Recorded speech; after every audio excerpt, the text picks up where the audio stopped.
Hey everybody, it's Michael Martin. Thanks for being here. So, with the past few days, we're talking about market tape being heavy, market being soft, no follow through. We're also coming up in the summer, and historically, the summers have been a little softer. A lot of people just traveling, vacation all around the world. Granted, you could trade off your smartphone these days from the beach. I don't necessarily know that that's the best idea if you have to, if you've got a burning desire that you need to deploy cash from the beach. Look at that. It might be an emotional response, not necessarily a financial one. Anyway, when we on Fridays, I like to be reflective and think about planning and goal setting. You can certainly do a great deal of good for yourself if you know how to set yourself up to win. When I look at the guys that I've been lucky enough to get to know who've been doing this for 50 plus years, there was no magic trading formula, really. You know what I'm saying? Like, they were very, very good at knowing who they were as people. They were very, very good at knowing what they wanted to do with the money that they were allocated. Two, it's true, you can't get those types of returns without using, a monster amount of leverage. But in the environment that they were being raised, their job was not necessarily to diversify. They were given trading allocations, and they were sort of the instruments of the portfolios themselves, and the managers of the company were the ones who kind of, did the asset allocations, so to speak, based upon the trader's style. So it made no sense for them to hoard cash. They weren't dealing, with a client in that regard. They were really more of a sniper team. And, if they had, again, this is going back several decades, 50K plus maybe of margin or capital, there wasn't a penny left that wasn't being put to work. There wasn't any open trade equity.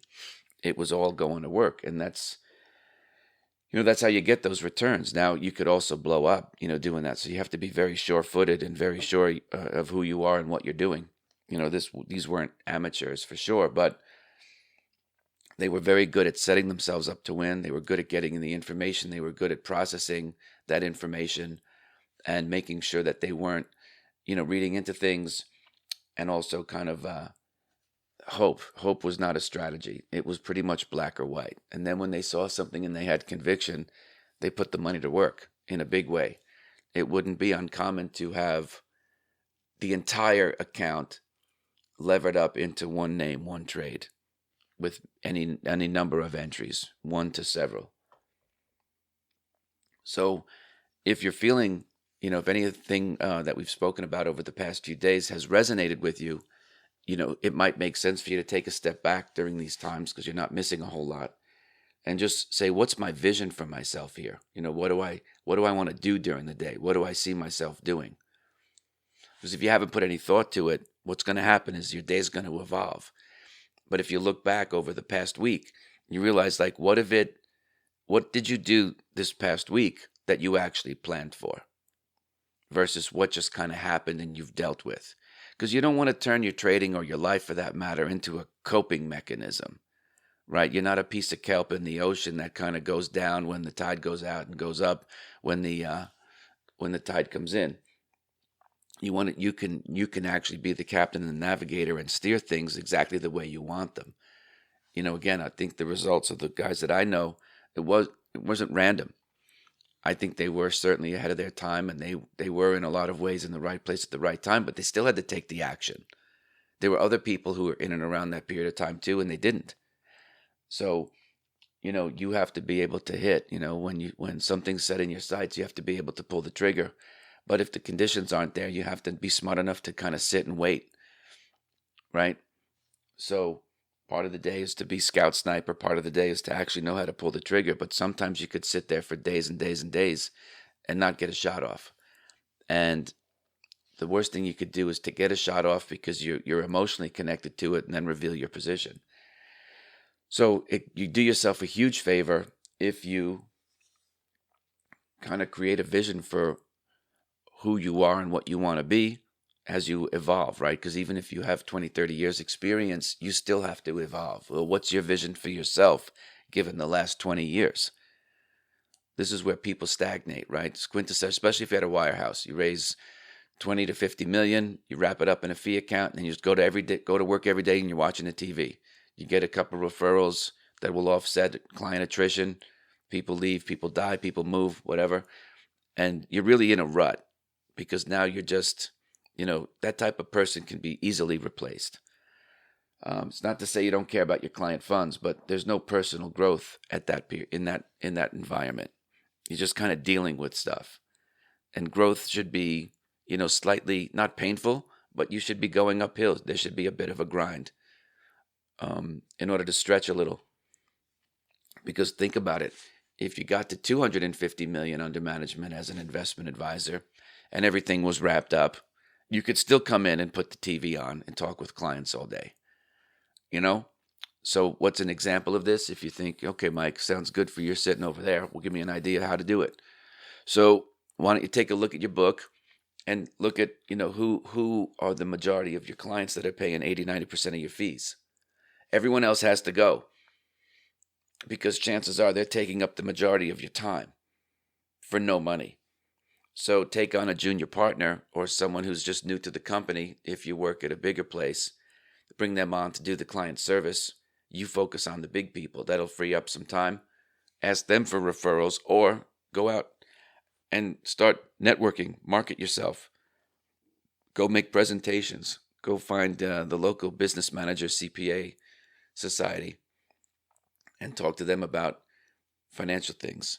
Could be Section 529, savings plans. You could do estate planning, a whole bunch of stuff.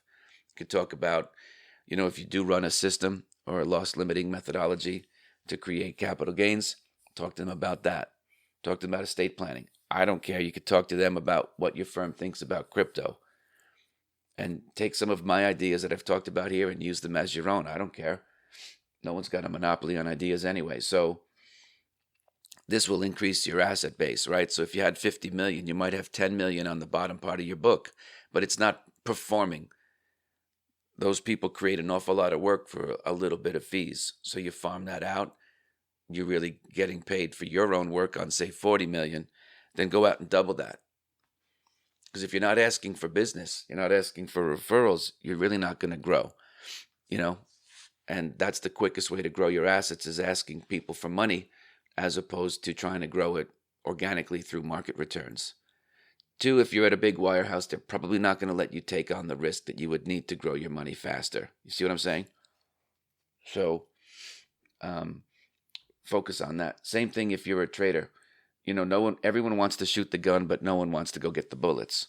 And we talked about this before. There's other episodes. You can listen to those. I don't need to waste your time today. But have a vision for yourself of what you want to do. This way, then you could bifurcate your day and time block your day to do the things that are going to help you hit your goals. So you're not sitting around with like a kicked puppy when the markets are soft because it's irrelevant. It's not necessary for you to have strong or soft markets to gather new assets. Gathering new assets is a function of picking up the phone or sending out emails or doing what you can do, calling centers of influence, making new relationships. It's irrelevant where the market is. Same thing if you're a trader. Everybody who allocates understands that you can be in drawdown. There's not a manager on planet Earth, except Madoff, right? Who didn't have a drawdown. So the point being is that when you have a vision for yourself of where you want to be, tie that into your behavior. Take it away from the market, right? Having that vision of really how do you want to spend your day? And I would break it down to like even the people that you have to deal with, right? Because if part of your day is that you have to take these stupid meetings that just kill time because, that's what people do is they book meetings to look busy. If it's not productive, it's not going to help you gather assets. It's not going to help you perform better. Managing risk, which is pretty easy to do. Put your stops in. All right? You don't need to have meetings about it. You can really change your life in a very short period of time, but you have to have the vision. Those are the thoughts. Then what feelings will you have if you have $250 million that replicates your A-book? And that's what they're all paying you monster fees, even if they're not. There's no incentive fees. You increase your income 4 or 5-fold, you're going to feel pretty good because now you have all that revenue. You can make investments. You can do other wonderful things. for your family, your loved ones, whoever it might be. You could give it away. I don't care what you do with it. It's your money. But at least now you'll be in a better driving seat. And then you can continue that process. Just grow, grow, grow, grow, grow. Take the you don't have to fire people, but you can delegate those accounts to other members of your team and then focus on the big stuff. But it all starts with having a vision, right? Thoughts, feelings, and then the actions. You're in behavioral stuff now. And you've separated yourself from the market and the market returns. You see? This is a wonderful thing. Then you hit your goals. And then you hit new goals. Then all of a sudden, you're 1 or 2 years away from where you started, and you look back and you're like, my goodness, I was like a different person then. And then you start to realize that there's nothing that you can't do if you put your mind to it, right? But you have to take the steps. You have to be slightly uncomfortable to go out and get, to do new things, because it's new. It's going to feel weird. Making new habits is about trying something new and then doing it consistently for, 2-3 months till it feels normal. Anyway, think about it, on your weekend reading list, map it out.